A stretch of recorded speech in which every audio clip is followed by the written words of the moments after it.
Hello YouTube.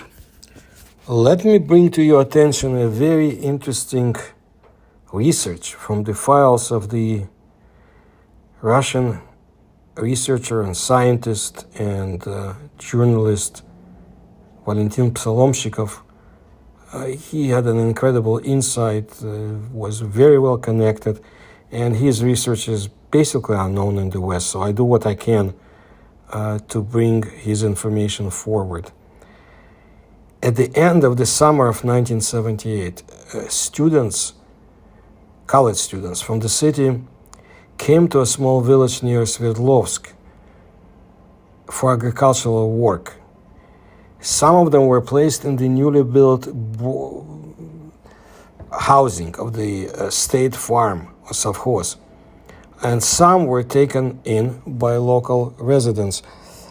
A month later, they returned home, and after some time, the daughter of the owner of the house, where the two students stayed, she discovered consequences of nightly walks and encounters in the hayloft with one of them. The boyfriend's name was Kolya, and all that is what was remained of him in memory, and a bad photo. A bad photo from the student ID card, which came off when the boy was drying a document soaked in the rain. He was drying it on the stove. There was no hope that the young man would return to the village to his fleeting sweetheart. And then the girl's mother remembered about her great uncle, a beekeeper who lived on the outskirts and, according to rumors, was reputed to be not only a healer but also a sorcerer. So she went to his apiary and told him about her household problems. The great uncle listened in silence and ordered to bring the same photo to him, and at the same time warned that next Sunday they are to wait for a dirty trickster at their home.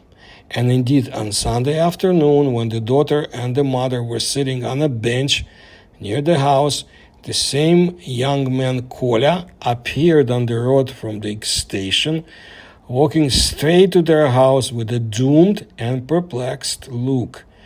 The student actually turned out to be a good guy.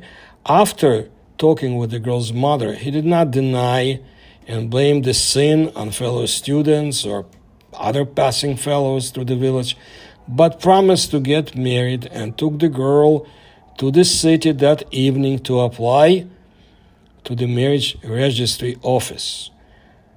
Psalomshikov believed that almost every of his readers has either heard from acquaintances or has encountered a similar situation himself. He had one in his family archives. Before her marriage, Psalomshikov's mother lived in the city of Molotov, Perm, its pre- and post-communist name, and she studied at a financial college in the mid-1930s. Among the students, there was a boy who, as he claimed, possessed extraordinary abilities. In particular, he could mentally influence the teachers so that they would not call him when he did not complete the task, and vice versa. Famous Soviet psychic Tofik Dadashev from Azerbaijan transgressed in the same way at school. Anyway, he studied well. Naturally, they did not believe him, and Psalomshikov's mother led this opposition. Well, one night, late at night, when she was about to go to bed, she suddenly felt like taking a walk in the fresh air. After leaving the house, she walked around it once, twice, then a third time. The building was wooden, two-storied. It was only after the third lap that she stopped and looked around in disbelief. Only then did she notice a small group of her fellow students nearby, silently watching her. When she approached them, it turned out the following. This kid decided to demonstrate his ability to mentally influence another person on a bet. So on the instructions of the unbelievers, he had to approach the girl's house, mentally summon her to the street, and make her walk around the building 3 times. Goethe's biographer Eckermann recorded the following story from the German poet's words. In his youth, it often happened to him that if during his solitary walks he was seized with a strong desire to see his beloved, then he began to think about her until she finally came to him. She couldn't stay at home, she explained her action. She couldn't help herself. She could not come. A similar situation is described by the historian, an author of books about esoteric subjects and riddles of history. I mention him a lot. I used to correspond with him many, many years ago. Alexander Garbovsky, also from the Soviet Union. Dr. Kharkov owns experiments on calling a percipient, which he once conducted in Kharkov. While in his apartment, at the time strictly agreed with other participants in the experiment, Kharkov mentally summoned the subject to the laboratory. Then he went there himself. He usually found the girl there already, or she came a little later. When asked why she had come, she usually replied in embarrassment, "I don't know. It's that simple. I wanted to come." By the way, for such experiments, it is necessary to clearly represent the image of the person being called. According to statistics, it is girls who most easily obey such a remote call. But as similar experiments show, you can also use a photo, a lock of hair, a letter written by the hand of the girl being called, or a fragment of it. It is worth recalling that modern criminology can uniquely identify a person by all these things.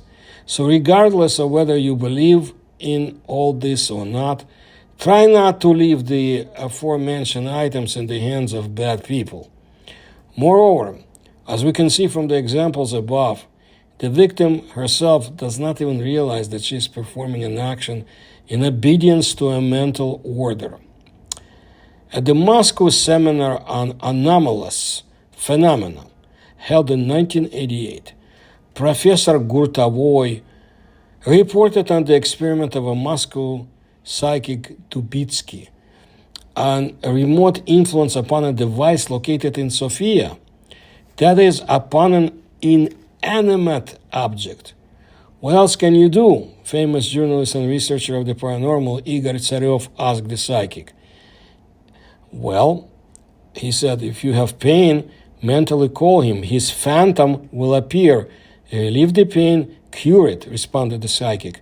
Later, Tsarev admitted that when he had a very bad headache and the usual pills did not help, he risked using this advice. After a few minutes, the dog sitting quietly in the room gave a short howl and stared intently into an empty corner. True, Tsarev did not see anyone there, but the pain immediately passed.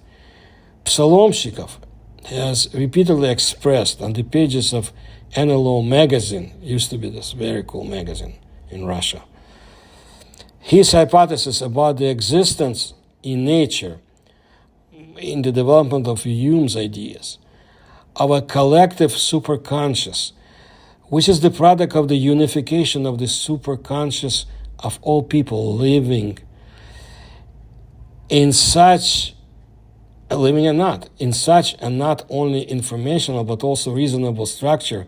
The problem with telepathy automatically disappears. We're all connected to it in the same way as, for example, telephone subscribers or internet users. And here Psalomshikov completely agrees with the statement of the doctor of biological sciences Spiransky that telepathy is a banality or triteness, in other words. By the way, according to almost all experimenters, it does not depend on distance. The whole trouble, but rather the benefit, is that the signals from the superconsciousness of an ordinary healthy person, not a psychic or a contactee, do not penetrate into consciousness. Figuratively speaking, we are called, but we do not hear the bell. However, there are methods, ancient and modern, to extract this signal from the superconscious. But sometimes, most often at the moment of death of the subscriber, this signal increases many times and breaks through the barrier between the superconsciousness and consciousness. And then we hear or even see his voice and appearance. Back in the 19th century, Camille Flammarion collected thousands of testimonies of this kind, some of which were included in his book, The Unknown. If anyone doubts this, they can try to check, of course, on a live subscriber to set up for a specific call at a predetermined time. Use any of the above items, but best of all, a photo of the subscriber, as well as any mastered method of extracting a signal from the super subconscious. In Solovchikov's opinion, the failure of most of the previous experiments on telepathy is due precisely to the fact that the experimenters try to extract information from the consciousness, which is possible only with the strong psychics. So that's what I wanted to let you know today, and I'll bring you more information about the work and research of Valentin Psalomchikov. I think a very intelligent individual.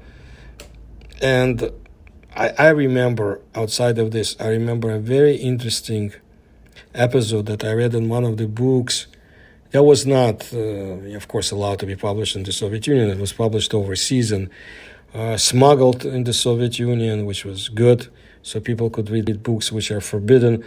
And in it, there was interesting episode when one of the investigators, criminal investigators in the Soviet system, he described a case when he was questioning a petty thief, and this investigator brought his other comrades to see this petty thief had the ability to move things if he really concentrated on them with his mind.